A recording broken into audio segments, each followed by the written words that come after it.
میرا نام نبیل ہے۔ میری عمر 25 سال ہے۔ میری ابھی تک شادی نہیں ہوئی تھی۔ ہم لوگ پنجاب ایک گاؤں میں رہتے ہیں، جبکہ میرا بڑا بھائی فہیم راولپنڈی گوال منڈی میں رہتا ہے۔ میرے بڑے بھائی فہیم کی شادی کو 6 مہینے ہو گئے تھے۔ بھائی نے ایک دن مجھے کال کی اور کہا کہ نبیل، تم راولپنڈی آ جاؤ، میں تمہیں نوکری لگوا دوں گا۔ پھر میں تیاری کر کے بھائی کے گھر پر راولپنڈی پہنچ گیا۔ میری بھابھی، جن کی عمر 23 سال تھی، جن کا نام فاخرہ تھا، میں جیسے ہی پہنچا تو میں نے بھائی کو سلام کیا۔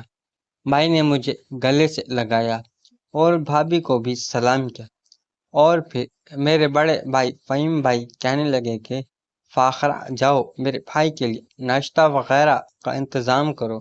میری بھابھی کہنے لگی کہ فہیم، اب پریشان مت ہو، آخر نبیل میرا دیور ہے، میں ٹھیک سے اس کی مہمان نوازی کروں گی۔ بھائی کہنے لگے کہ میں جا رہا ہوں جاب پر، تم آرام سے ناشتہ کرو اور پھر آرام کرو۔ میں نے اپنے آفس میں تمہارے لیے بات چلائی ہے، بہت جلد تمہیں انٹرویو کے لیے بلائیں گے۔ میرا بھائی واٹر بورڈ میں ملازم تھے اور اچھی پوسٹ پر تھے، 1 لاکھ سے زیادہ ان کی سیلری تھی۔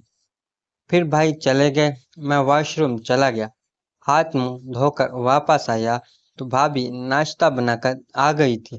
بھابھی نے میرے سامنے ناشتہ رکھا اور پھر کہنے لگی کہ ہاں نبیل، تم یہ ناشتہ کرو، میں تمہارے لیے چائے بنا کر لاتی ہوں۔ اور پھر تھوڑی دیر کے بعد بھابھی چائے بنا کر لے آئی، اور پھر ہم دونوں بیٹھ کر باتیں بھی کرتے رہے اور چائے بھی پیتے رہے۔ بھابھی میری امی ابو اور دوسرے چھوٹے بہن بھائیوں کے بارے میں پوچھ رہی تھی۔ میں نے کہا کہ سب خیریت سے ہیں اور ٹھیک ہے، آپ کو سلام کہہ رہے تھے۔ سب تو بھابھی خوش ہو گئی۔ بھابھی بہت ہی خوبصورت تھی اور جوان بھی تھی، کیونکہ ان کی شادی کو محض 6 مہینے ہوئے تھے اور ان کی کوئی اولاد بھی نہیں تھی، اور دکھنے میں وہ بہت زیادہ خوبصورت تھی۔ میں نے نوٹ کیا کہ بھابھی مجھے غور سے دیکھ رہی تھی، جیسے میں ان کو اچھا لگا ہوں۔ شاید پھر مجھے جمائی آنے لگی تو بھابھی نے کہا کہ نبیل، جا کر فلاں روم میں سو جاؤ، آرام کر لو۔ میں جا کر روم میں سو گیا۔ پتہ ہی نہیں چلا دوپہر کے 2 بج گئے۔ بھابھی مجھے اٹھانے آئی ہوئی تھی۔ اٹھ جاؤ، میں تمہارے لیے کھانا لگا رہی ہوں، کھانا کھا لو، پھر اس کے بعد سو جانا۔ میں نے کہا بھابھی مجھے سونے دیں، میں کھانا رات میں کھاؤں گا۔ بھابھی نے کہا نہیں شاباش، اٹھ جاؤ۔ پھر میں اٹھا، ہاتھ منہ دھو کر کھانے کی ٹیبل پہ آیا تو بھابھی نے بیف قورمہ بنایا ہوا تھا۔ بھابھی نے اور میں نے بیٹھ کر کھانا کھایا۔ میں نے کہا بھابھی، آپ کے ہاتھ میں تو بہت زیادہ ذائقہ ہے۔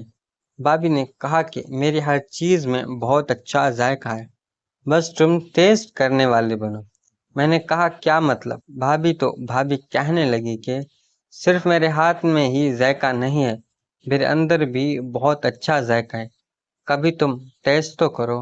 میں بھابھی کی بات سمجھ گیا تھا کہ وہ کس ٹیسٹ کی بات کر رہی ہیں۔ میں نے کہا بھابھی کیوں نہیں، ضرور، جب آپ ٹیسٹ کروائیں گی تو میں ضرور ٹیسٹ کروں گا۔ بھابھی نے کہا کہ ابھی تو تم یہاں بہت سارے دن رہو گے، آرام سے میں تمہیں ٹیسٹ بھی کراؤں گی۔ اور پھر میں اپنے روم میں آ کر دوبارہ سو گیا۔ جو روم مجھے بھابھی نے دیا تھا، شام میں بھائی بھی آ گئے اور میں بھی اٹھ کر فریش ہو کر باہر آ گیا تھا، اور بھابھی نے چائے بنائی ہوئی تھی۔ ہم تینوں نے بیٹھ کر چائے پی، اور بھائی باقی گھر والوں کے بارے میں پوچھ رہے تھے، ابو اور امی کے بارے میں بھی پوچھ رہے تھے۔ میں نے کہا بھائی صاحب خیریت سے ہیں اور آپ کو سلام کہہ رہے تھے۔ بھائی نے سلام کا جواب دیا اور کہا کہ 2 دن بعد تمہارا ٹیسٹ ہے، ریڈی رہنا۔ میں نے کہا جی بھائی، میں بالکل تیار ہوں۔ بھائی کہنے لگا کہ آج میں بہت تھکا ہوا ہوں اور آج تو دل چاہ رہا ہے کہ نیند کی گولی کھا کے سو جاؤں۔ اور پھر رات کے 10 بج گئے۔ ہم لوگ کھانا وغیرہ کھا کر اپنے اپنے کمروں میں چلے گئے۔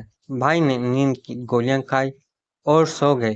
بھابھی مجھے پانی دینے کے بہانے میرے کمرے میں آئی اور کہنے لگی کہ نبی، رات کو 1 بجے